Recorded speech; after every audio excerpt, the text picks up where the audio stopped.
Hello, everybody, and welcome to the experience. It's been a while, and I've missed you all so much. And today we have a really, really special guest, someone who is very near and dear to my heart, Mr. Paul Aurand. And I'm going to read a little intro for him just so you have an idea of who this magnificent man is. So Paul is a master hypnotherapist, and he was struck by lightning in July of 1998. His resulting near-death experience propelled him to on a search for a way to replicate the experience, and we're definitely going to be talking about that. So he's based in New York City, and if you don't know Paul, you should, and we're going to be giving information out about him. And he's worked in the field of hypnotherapy for nearly 30 years. And he's been honored as Educator of the Year, Therapist of the Year, Hypnotherapist of the Year. And he's been featured in films Flipside, On the Threshold, Dying to Know, and Discovering Regression Therapy for his groundbreaking work with NDE Regression and Life Between Lives Regression. So yes, I mentioned NDE and Life Between Lives Regressions, and that's going to be a hot topic that we talk about today. So welcome, Paul. Thank you so much for being here. And you're frozen. There you are. Did you say something? You're on. Hi. No, thanks for having me. I'm actually, when we're done here, I'll be packing for a trip to Canada where it's minus 22 right now, for the second half of a research project with a cardiologist up there. And he's gathered 20 patients that had sudden cardiac arrest and were all revived. Many of them report near-death experiences, don't really have the understanding of what they are, able to really describe them. They know something really profound happened and are trying to understand what that was. So we're regressing them back to a few moments before their heart stopped and before they were revived. And it is absolutely fascinating, interesting, mind-blowing for us and for them to hear their very detailed description. Watch the EMTs or the paramedics working frantically to revive them, carrying their bodies on stretchers downstairs into ambulances, trying to keep up with their body to go with it, and then describing, some of them don't go very far from their bodies, others do. Some meet loved ones that they knew of, perhaps, but never met in this life. Basically, they're all told, it's not your time, go back. And they're left with the question of why they came back. And trying to put in place this close encounter with death, realizing that even though their body is clinically dead, there's no brain activity, no heart function, except for when someone's reviving them, and realizing they're still alive and conscious and aware. One of the people we regressed was an operating room nurse, so has a real medical background. And it was interesting to hear her say, they think I'm in coma, but I'm not. I can hear everything they're saying. It's not uncommon after someone's had a heart attack for them to be put into a medical coma, so they can go on respiration on equipment to help them breathe so their body doesn't fight it.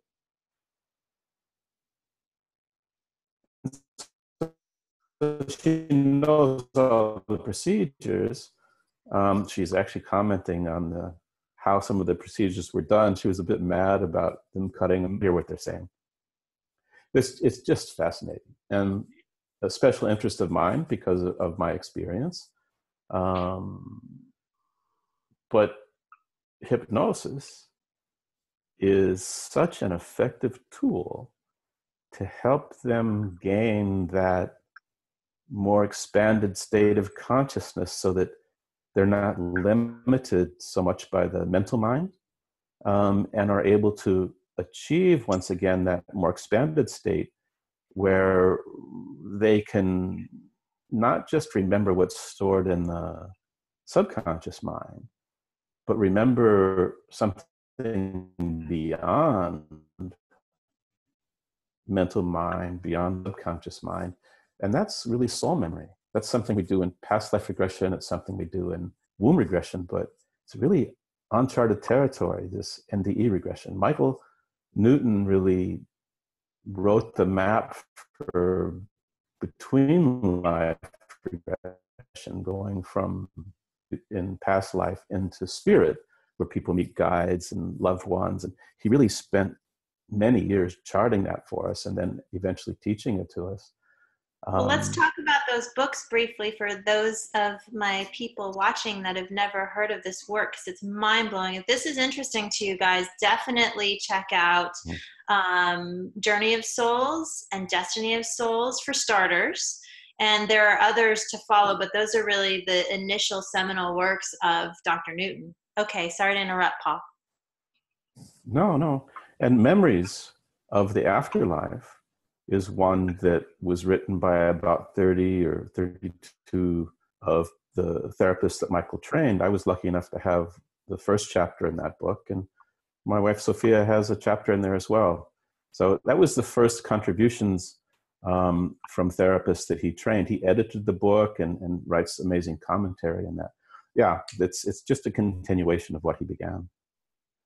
So, from my perspective, and, it's no secret that I'm also a hypnotherapist, and you are a very important mentor in my experience as a hypnotherapist. I've been trained by you, and I've become a teacher recently through you. But there is this similarity, this uncharted territory-ness of the spiritual world. And it seems that whether a person is getting there through an NDE or a past life regression, womb regression, or life between lives, or some other technique like Dolores Cannon, QHHT, or some such,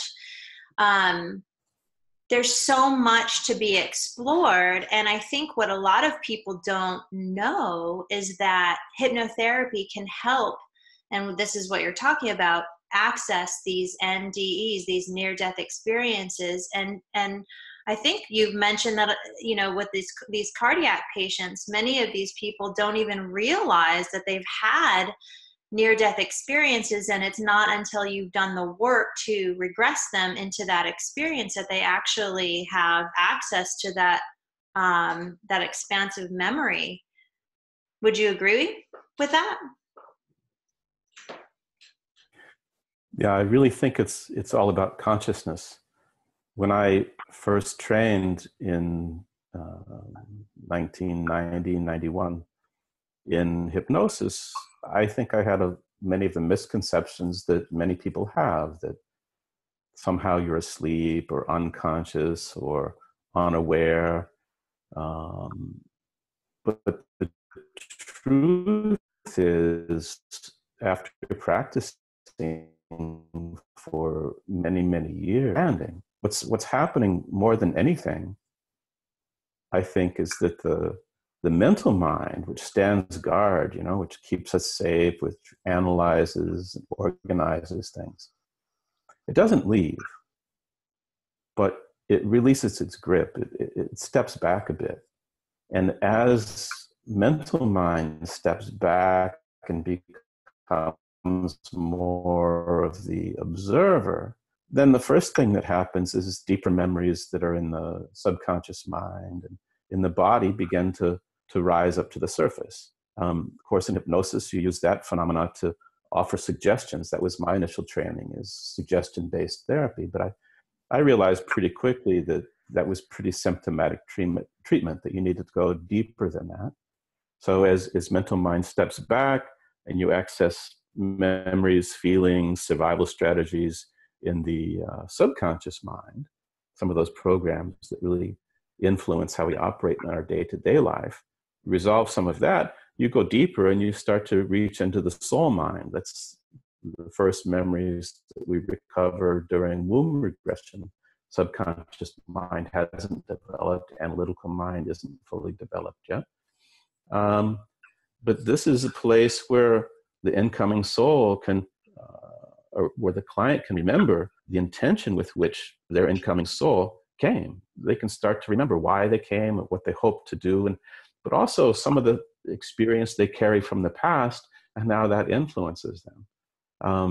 And then, of course, in past life, we explore much of those kind of memories as well. Those aren't stored in subconscious mind. They come through it. They're not, they influence the body. They're carried in the body, but it's not from there. So anyway, to go back to consciousness, as consciousness expands, you have more access, not just to these memories, but you have more access to another dimension that we're unaware of, that we live in all the time. It's a place where you can communicate with loved ones who are no longer in body. It's a place where you can meet your guides and gain deeper wisdom from them. It's a place that I love taking people to, because as their mental mind steps back and you get past the intellect, it helps people access the wisdom that's within themselves. They don't have to seek it from another person, but they can begin to tap into the inner healing ability and the inner wisdom that lives within them. And for me, that's so empowering, to give someone the ability to reconnect with what they really know in their deeper being, in their heart and in their soul, something beyond their mental mind. It is so empowering, and I totally agree with you. It's a really fantastic exploration in that space. And so when you talk about how accessing the subconscious mind or the soul mind comes through the subconscious mind, could you share what you think is actually going on in terms of what consciousness actually is for people from your experience? That's a big topic that there are many books written on, and I'm no expert in consciousness. I can speak to it from my own personal experience. Yeah, but please do. There's no test afterwards. It's just, that's what the show is, the experience.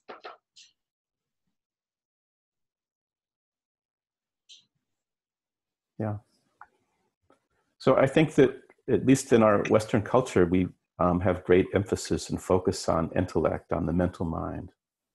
And it's an important part of us, but there's much more to us than that. Although the mental mind, I think, if we start to go beyond it, it can be afraid it's going to lose control, or we'll realize there's something more than it. But right in the very beginning of the very first session that I do with someone, I have them step out of that mental mind. I have them learn to become the observer of the mental mind. Just notice what it is you hear your mind saying to you. And as you begin to do that, you're no longer caught on that merry-go-round of the mental mind. And your consciousness begins to expand. You have a higher consciousness, a broader view, a higher perspective. I want to achieve that in the first 5 minutes of a session. And it's from that higher perspective, from that broader perspective, from that expanded consciousness state, that we want to continue. A very different perspective of yourself and of the world. Mind-blowing to people who've never contemplated from that point of view. And some people have difficulty getting there. They're very locked into the controlling or analytical mind. They may be full of very difficult, painful feelings and memories that are protected or kind of locked down. And so if we have difficulty achieving that state initially, well, then I'll work to have them become aware of what the mind's concerns are, what it is it's saying to them. No, don't do this, something bad will happen, or you're not ready for this. Or if I go there, I'm afraid I'll get in touch with these stored feelings. And oftentimes then that's our work. But once we achieve that state, then so much more can be done. So I want to get a little bit deeper into your own personal experience, Paul, and what the electrocution, what being actually hit by a lightning bolt was like and what that did to your life. Yeah. So just to go back to your question about consciousness, I said I would talk about it in personal terms. When Sure. I was briefly unconscious, some would say dead, it was definitely an NDE, a few important things that happened. One was the awareness that although my body's no longer functioning, I'm conscious, I'm aware. And out of body and free from mental mind, journeying into the spirit world to experience some of the things that, or think about, you have the ability to experience these things. And this is one of the profound aspects of both life between life work and NDE work, is that I experienced complete and total unconditional love. And I think as someone that's a bit of a seeker, I always strove for that, or wondered what that was like, or tried to live it as much as possible, but in a pretty limited way. I see a tail. Hello, everybody. Okay. This is a cat or a raccoon? Luna. She wants to be present for this. She likes being on the show. Say hi, Lulu. I was never interviewed by a cat before. She's just the sidekick. Okay. It's called the distraction induction. So experiencing unconditional love was one of the profound transformative aspects of my near-death experience. And then if you're going to talk about consciousness, I had things, no separation at all. And it's a little hard to describe, but I had a sense of self, my consciousness, I was aware of myself, but simultaneously, I was a part of all beings of all things. And we are all one, we're all connected. But it was a visceral experience of being all connected, having a sense of self, but no sense of separation at all. And after experiencing that, I was given the experience of becoming separate from that. And it's such a core wound, I think, that we all carry, feeling like we're different or separate. And I don't mean that we're not individuals, we are, but feeling like we're alone or apart from, I think, is one of the things that we all struggle with. Absolutely. Yeah. So that being part of that universal sea of consciousness, again, is tremendously transformative. So what would you relate in your day-to-day life to that feeling of unconditional love that you experience? Is that something that is humanly accessible outside of maybe a hypnotherapy session or an NDE? Absolutely. So I think once you've had that experience, however you achieve it, whether it's hypnosis or regression or out-of-body experience or NDE or lucid dream or some other profoundly transformational spiritual experience, it makes you less judgmental. So something I've become aware of from my experience and from working with many, many people is that we have a human personality, right? And the personality of Paul can be judgmental. You know, just try driving down a busy highway and see what comes out of you sometimes, right? Yeah. So that's personality. But my soul character, my soul nature, my soul personality, it too, I'm not going to say it's completely free from judgment. That's one of my soul lessons. But that soul carries this unconditional love. And it's much easier to remember that. It's beyond remembering, but to be in that more loving state and be less judgmental. It isn't as much of an effort. And I think that's part of what I do this work for, is to help people make contact with that which lives within, so they can begin to express that more and more on a daily basis, ruled by mental mind and human personality. Right. Not to sweat the small stuff. When you can have access to that aspect of yourself, to that fullness, it's like, oh, that's not such a big deal after all. I heard a speaker recently, a brilliant metaphysical teacher speak. He said, "No, what I'm doing here is this is way beyond my personality, what my personality would want to do or can do, but I'm not ruled by my personality." I thought it was such a brilliant insight, you know, that even though we have our limitations as humans, the more we can tune into the divine wisdom, the soul that lives within us, and express that, then, well, it'd be a very different world, wouldn't it? Oh my gosh. Well, and then you also get into the area of, are we what we are? You know, when people say, I am what I am, it is what it is. And it's like, well, is that actually true? Like, maybe you're more. Maybe that you're more than you're allowing yourself to be at any one given moment. Absolutely.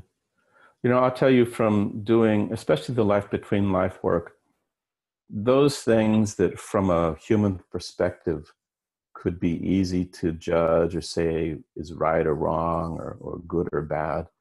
When you start to view some of these things from a soul perspective,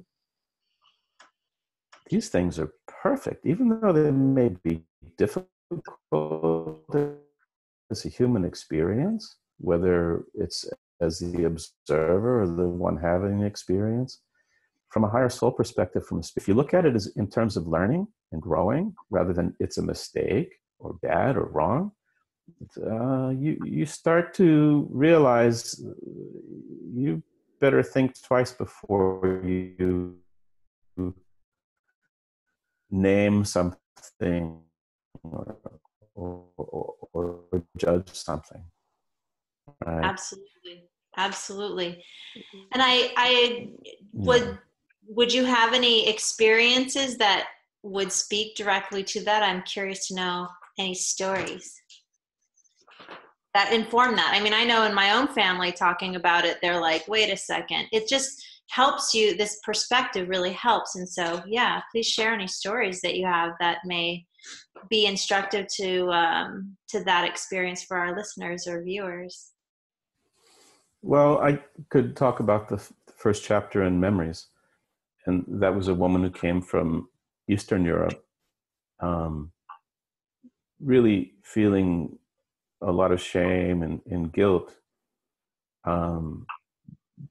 because 2 weeks before her dream wedding with her elementary school boyfriend, she met her soulmate. She met someone came waltzing into her life right before her wedding that just blew her away. And so all plans were made and had been made for years, really. So she went through the wedding, but could never really be with her husband. And her heart, her mind was somewhere else. She struggled for about a year and a half in that marriage, and then left. They separated for about a year, I suppose. And she was trying to get clarity about the situation. And she bumped into this guy again in another country. What are the chances of that? Mm-hmm. This is the universe conspiring, I'm sure. And they had an affair, in her words, which she then felt terribly guilty about, of course, because these kinds of things are not very well accepted in our society, our culture. Understand. And so she was ready then to divorce and make a commitment to this soulmate. And he said, no, he wasn't ready to make any commitment. And he sort of went off on his way. And she was just devastated, having lost him on top of all this. And that's what brought her in for her past life and life between life regressions. And when she went to meet her counsel, these wise beings that people often meet in the sessions, she went with tremendous guilt and shame and fear of punishment. She had a religious background. And they said, no,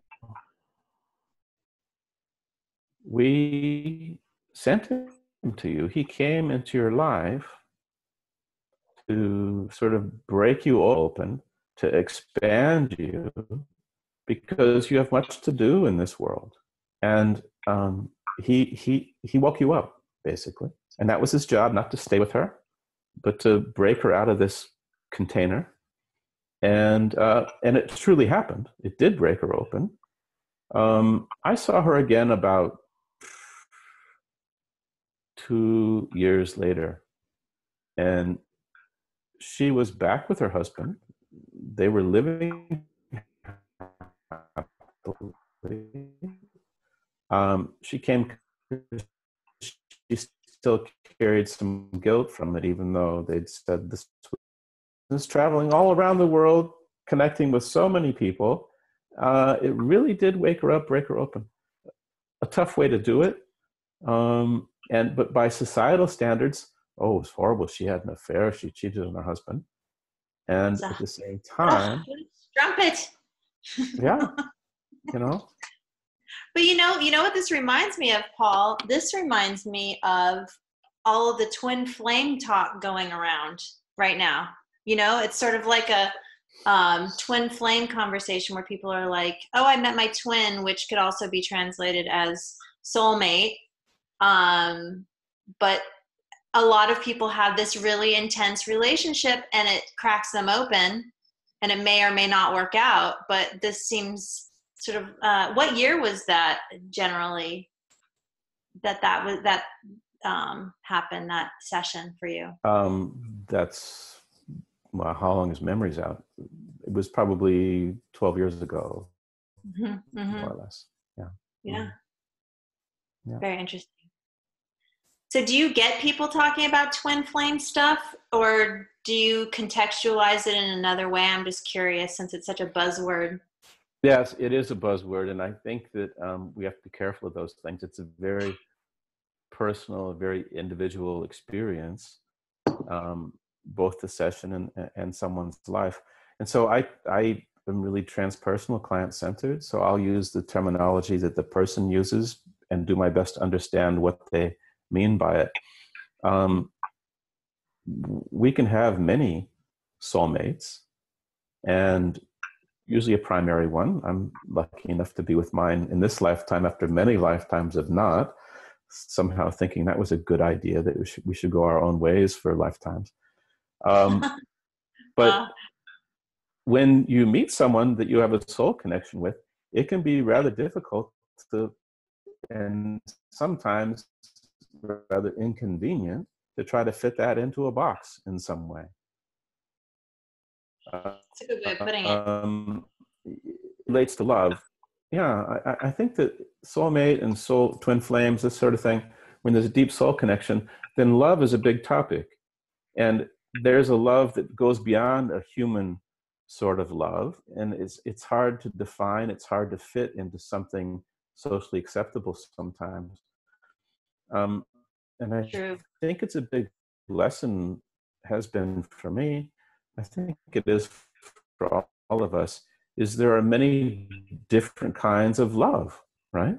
And so I think be with the person that you feel love for, but there are many that you can love that it's not intended for you to be with them.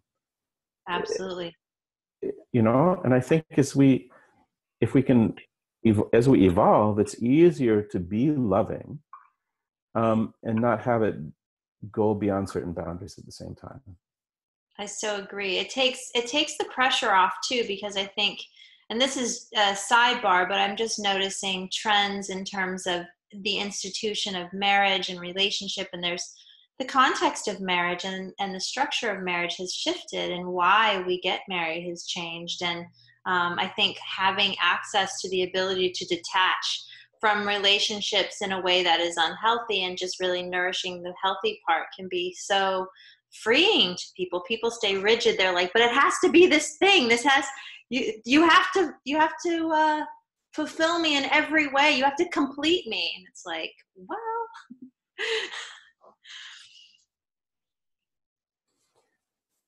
we have to complete ourselves first. And that's why I really love this inner work. You know, one of the first steps or stages, and I'm working on a book on this. I call it essential healing, which I think is a title you use for your website or for your work as well. And so over the years, I see there are some specific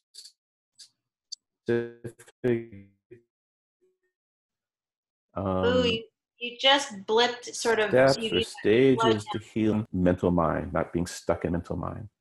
Repeat that, because we lost a little portion of that. Mm-hmm. So sorry, it was. So there are certain steps or stages of healing that I think we all need to experience. And one of the first steps or stages is getting out of the mental mind.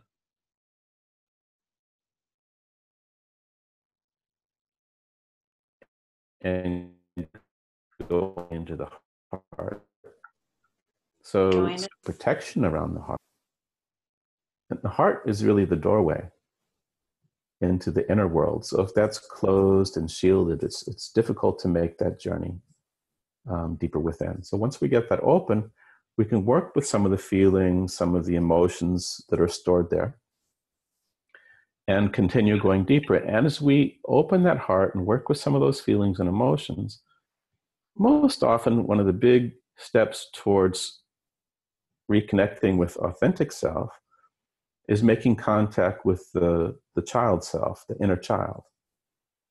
And there we run into two parts, if you will. There's often the wounded child, the child that's been hurt in some way, and carries that pain and carries the beliefs that have formed around that, and that has developed survival strategies as a result of those pain, of that pain. But there's also the wonder child, this wise and wonderful, more authentic self that lives in there, that's full of creativity and spontaneity and playfulness, that has often, as a result of experiences in life, been lost or put away, or we lose connection with that. And so one of the essential healing steps is to reconnect with this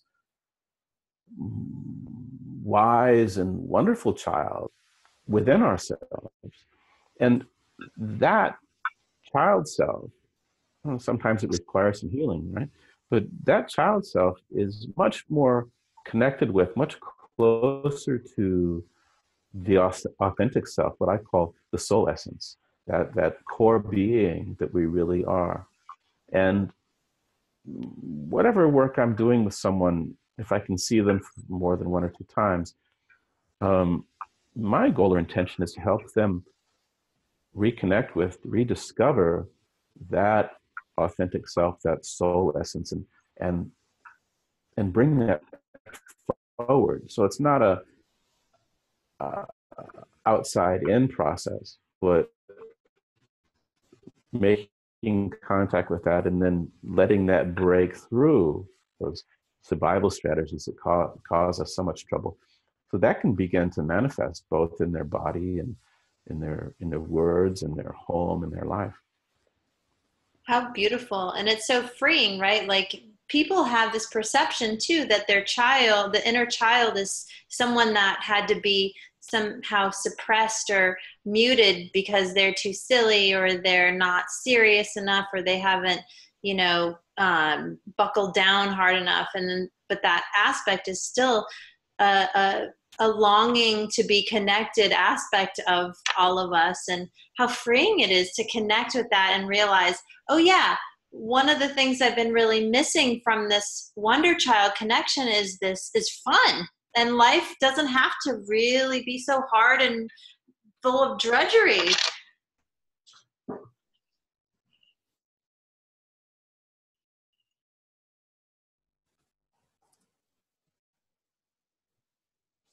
Yeah, I lost you for a minute there. Oh, yeah, absolutely true. And so a parent will, or a teacher will say to a child, "Act your age." Right? Have you heard it? Act your age. Who hasn't, right? And what they mean is, act my age, not your age. Right? Yeah, absolutely. So one of the common dynamics is that the playful, spontaneous child feels threatened and abandons the playfulness and the spontaneity, and then prematurely adopts the responsibility and caretaking. Right? They adopt the parent and the adult aspects that really aren't fully developed yet. I know I certainly did. Became this more serious, responsible, caretaking 9-year-old. Well, it makes no sense. It wasn't until I was really in my 40s where I had to go back and reconnect with this child. He'd sort of been waiting for me, Like, and wow, what are we doing here? I said, "Oh, I'm going to try to connect with you more." And he said, "Don't try, do it." Very right? Yoda-in. Yeah. Isn't that what Yoda says? There is no try, only do. Mm-hmm. Yeah. And great wisdom. Yeah. Great wisdom, Yeah. And that's what's so cool about this work too, is everybody is wise when they connect with that essential aspect of themselves, that soul essential being. Yeah. Absolutely. Cool. This is cool stuff. So shifting gears, because we really only have about 15 minutes left. Where do you think hypnotherapy is headed? There's another buzzword is consciousness, and it's coming forward in a lot of different realms. Science is coming forward with our understanding on a quantum level, with energy healing, energy medicine, reality shifting, even if some would agree, is on a quantum level. Where do you think hypnotherapy is headed in this kind of pool of consciousness exploration right now?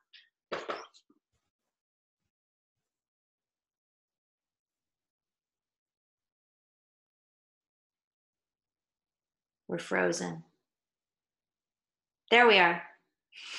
Yeah. Yeah. I think that there's still a lot of misunderstanding around hypnosis and what it is. And one of the things that we're doing in this pilot study with the near-death regression is we have a group of 10 controls, people that had heart attacks, that I'm regressing, but we're not regressing them back to their NDE. Well, some of them may go back there anyway. We'll see. I start with them tomorrow. Oh, so exciting. Yeah. But what we're looking at is the efficacy of regression therapy itself.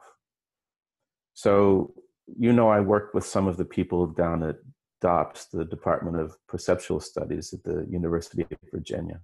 Mm-hmm. And they have 30, 40 years of research begun by Ian Stevenson, both with children's spontaneous past life regression memory, past life memory, not regression, past life memory, and then around NDEers, right? And they're working with people that have spontaneous memory, and they question whether or not regression is a valid methodology to help someone recover memories, right? Mm. And so what we're looking at with these cardiac arrest patients is having them describe some significant life event, say 21, something like that, Mm-hmm. and see how much detail they have conscious memory of. Uh-huh. And then regress them back to that memory that they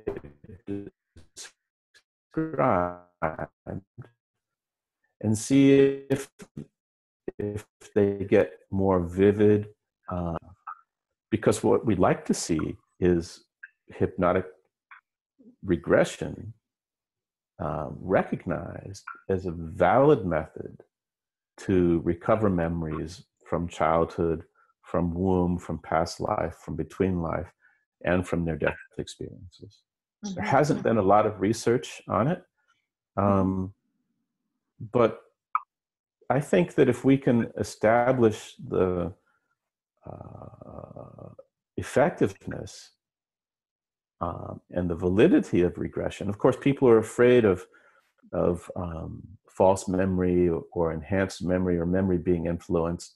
Memory is a funny thing, right? You tell one story you have conscious memory of 3 or 4 times, you're going to tell it a bit differently each time. You tell it 10 or 20 times, it becomes even more different, right? And so we're finding so far, again, it's a small study, just a pilot study, but what people had conscious memory of, when they're regressed using hypnosis, they recover many more details, things they had no conscious memory of, and even some things that are different than what they consciously remember. That's cool. Yeah. Yeah. And that's not surprising, but I think, the audience would be very intrigued to know. And so in this study, which is just so cutting edge and awesome, what happens after the pilot? Are you guys looking to expand the study and come up with a broader scope? Absolutely. So we need to see the results first. It takes some time to process that because we do a quality of life survey before the session. We do one immediately after. Well, we do one before the session, and then we do one a month after the session to see how it's changed their life in any way. And so this is the second trip there to the hospital in Sudbury, where we're going to do the research. I'll conduct 4 days of sessions, and then in a month they'll be followed up with the survey, and then we'll begin processing the data. That takes time. Luckily, we have a researcher doing that. And then at the August IANS conference, International Association of Near-Death Studies, they hold their conference around the country, different places each year. This year it's going to be in Pennsylvania, outside of Philadelphia. Cool. And we'll present the results of this at that conference. So Attilia Costa, the cardiologist. Oh, sorry, we just blipped out there. I was just wanting the dates. We can share that with people too, because I'll it's the end of August. It's the last weekend of August. Mm-hmm. Oh, dang, I won't be able to. And the 3 of us will present the study for the first time to the public there. Yeah. Awesome. And this study was funded. To do a bigger study requires much bigger funding. So hopefully, in this case, a drug company funded it. I'm not sure why, but they did. But we need funding to continue the study. But absolutely, the 3 of us and some others are interested in it now. I think it would be a really important thing to continue on a bigger scale. Yeah. Do you need subjects? I mean, would it be appropriate to put a shout out to people with particular experiences or cardiac patients that have had a cardiac arrest or anything like that? Yeah, so for this pilot study, this one cardiologist had enough patients that were willing to do it. You know, it's not an easy topic to discuss, to talk about. Bruce Grayson said something really fascinating. I saw him at the IONS conference in August in Seattle, or outside of Seattle, Bellevue. And he said that he was doing follow-ups with patients that, of course, he interviewed them as a psychiatrist in the hospital when they'd been hospitalized after their near-death experience. And a variety of causes behind the death in that case. And he found that 2 and 3 years later, people were much more likely to tell him that they'd had a near-death experience. And he asked them, well, you know, why didn't you tell me in our first interview? And they said, well, you were the guy deciding whether or not I was mentally stable enough to leave the hospital. And if I started talking about meeting Jesus or Buddha and my dead grandmother, I thought you would never let me go. So I didn't talk about it. Right? And the other thing I think they commonly told him was they were just so unprocessed. You know, they were just in the midst of it. I know for me, for months after my experience, I didn't know what happened. I knew I came close to death. I knew I'd survived. I didn't know why. I knew I was transformed. I was changed in some way, but I didn't know how. Those things that were once important to me seemed much less important, but there were just too many unintegrated aspects of the whole thing to put it together. It really wasn't till about 6 or 9 months later that David Quigley did that regression for me, the somatic regression, where I was able to recover the memories of the near-death experience and then really began to integrate them. So it required releasing the trauma from the body, from 150 million volts, from smashing my head on the pavement, from being dead for I'm not sure how long. All I know is, I was thinking about this last time I spoke about it, was that when I got hit by lightning, it still wasn't raining, right? The storm was coming in. It was on the front of the storm where the lightning struck. And when I became conscious again, when my mental mind became conscious again, I was laying in water that was a foot deep, and hail and rain and wind, and it was a huge storm. So how much time passed, I'm not certain. Say that one more time, because we in that get me to. Sorry to interrupt. You blipped out again. You were saying that the water was this high when you came to? I was laying next to a storm drain. And it was a huge storm that came. When I got hit, the sun was still out. There was no. You must have been out for a while. There was thunder in the distance. Wow. So now I know lightning can travel a few minutes, I guess. Yeah. Wow. But time's very different in that state. You know, people with NDEs report time. I mean, our linear time and time when you're out of body is very, very different. A fraction of a second in normal time can go very, very slowly in spirit. Mm-hmm. Yeah. Mm-hmm. Yeah, and I think people who have had traumatic experiences will talk about that too, like when there's an accident or something and time changes. And even I find that when I'm in a state of presence, time is a very unusual thing. It's not, I don't even know how to really explain it, but time is variable. It's really variable. I've many times had a client in my chair for 3-4 hours during a life between life regression, and bringing them back, bringing them out, and they look at me physically and say, whoa, and they don't realize, so there's a kind of time distortion as well. Yeah. Yeah. Yeah. It's so fascinating. There's so many other things that I want to ask you, and I think I'm probably just going to have to ask you to come back another time, and we're going to do the hot spot next time. Let me look over my questions. So yeah, I want you to be able to shout out all your stuff. So you mentioned very. Go ahead. Are we okay? Yeah, we're good. We're good. Okay. So I want to say that if people want to find out more about the trainings I do, they can look on paulaurand.com. And on my YouTube channel, there's a lot of free videos there that show life between life regression, NDE regression, some other excerpts from trainings as well. Just look Paul Aurand on YouTube and you'll see it there.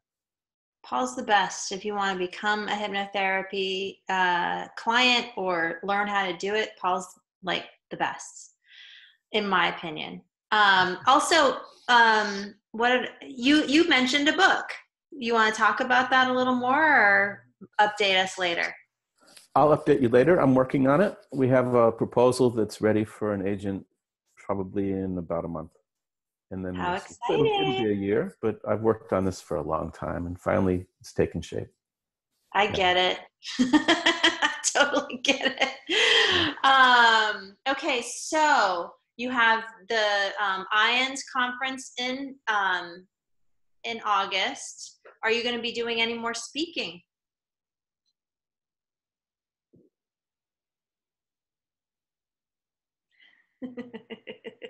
The pause, the long frozen pause. Mm-hmm. So sorry, schedule? Yeah. Are you? Every summer, I run a summer school, not to when you were in elementary school or high school. It's actually a fun summer school. We do it in Tuscany in a little town called Pietrasanta near Pisa. That's in July every year. So we do a 2-day essential healing workshop for personal growth and development. And then we do a 6-day hypnotherapy training, and that's followed by a 6-day regression therapy and past life regression training every July. And then here in New York, in Jersey City, we have September and November, the same course, broken up over those 2 months. That's the one you attended to become an instructor. So we have a nice group shaping up for that. And in October, we have an advanced training too for people that are already practicing. Someone might be going to that. Yeah, it'd be great. It's almost full. So okay, we'll just see how the universe drop in, you know?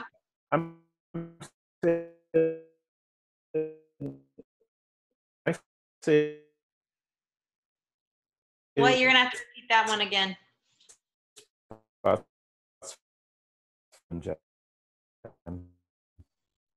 Yeah.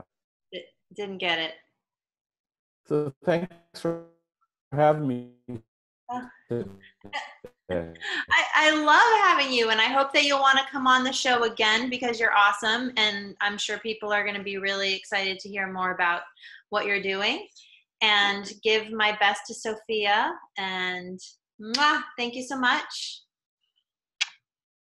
All right, everybody, until next time, we're going to have you have fun experiences and enjoy life, and we'll be back next time. Take good care.